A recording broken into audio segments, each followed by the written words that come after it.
But first, we're going to turn to Hurricane Ian, which is threatening Florida's west coast as it barrels towards the United States. Widespread power outages are expected, and life-threatening storm surges could trigger severe flooding. The powerful storm is intensifying on its northward journey. Ian grew to a Category 3 hurricane shortly before slamming into Cuba earlier today. Officials here in the U.S. warn that Ian could cause severe damage. Governor Ron DeSantis is warning that the storm could slow down once it hits the mainland.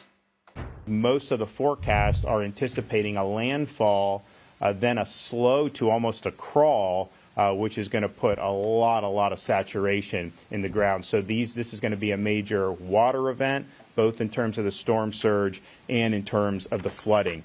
Evacuation orders have been issued up and down the Gulf Coast of Florida, including here in Sarasota County. The issue with this is if you are in one of these low-lying areas and you have the potential for 10, 15 feet of storm surge, that can absolutely be life-threatening. Those orders, I think, are not taken lightly. Governor DeSantis says that the updated projections show Hurricane Ian will make landfall near Sarasota within the next 24 hours. Right now, CBS News national correspondent Manuel Bojorquez is in Fort Myers, Florida, covering the storm.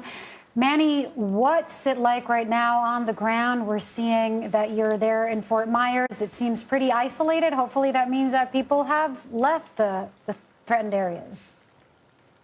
Yeah, not many people out here, which is what you want to see, especially given how close we are to the water and the fact that the projection for storm surge in some of the low-lying areas along this stretch of Southwest Florida's coast is 8 to 12 feet. So throughout the day, the level of concern here has certainly been going up. People woke up here in the Fort Myers area and Port Charlotte, just north of us, thinking there may be 4 to 7 feet of storm surge and maybe some voluntary evacuations.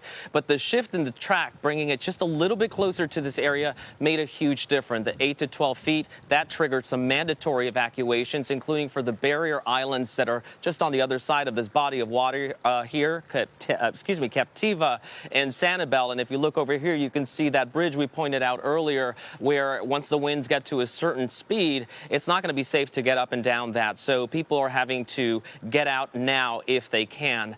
Since we last spoke with you, we have learned that the county has also opened an emergency shelter, the Hertz Arena, where people who don't have a place to go can go, because the hotels here, especially those on higher ground, are already filled up.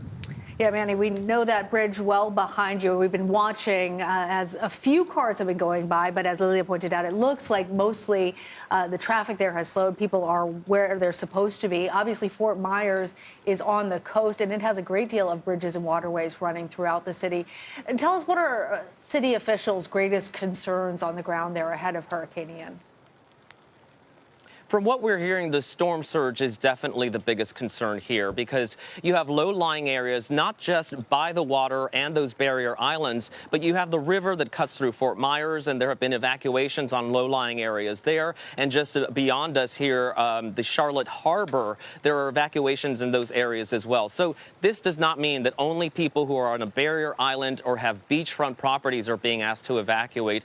These are cities and areas that are just inland some, but close enough to those waterways or some of the tributaries that they've been asked to get out, because again, 8 to 12 feet, that's nothing that you want to be here for. And in fact, the property where we are right now, they said the last time a big hurricane came through, it definitely was well above my head where we're standing here. So maybe in the next 24 to 36 hours, we won't be standing here. The weather is expected to deteriorate here starting tonight and definitely into the overnight hours. So again, we keep stressing to people that these are the hours to get out if you still have not been able to do that. Yeah, we heard officials say only 3 feet of rain can cause cars to actually float away. So significant damage. Well, need to move. Manny, definitely make sure not to be around there. We're also expecting that there's going to be power outages and flooding.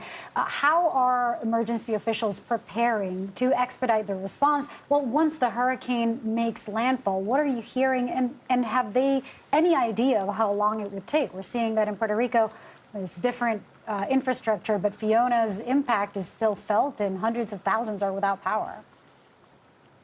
That's right. A difficult situation on the island. What might make a difference here is that we've already seen power crews driving in from other states even, and there's talk of National Guard troops being deployed down here in advance of the storm to try to help mitigate some of those impacts, all the damages and things that people will have to deal with after the storm.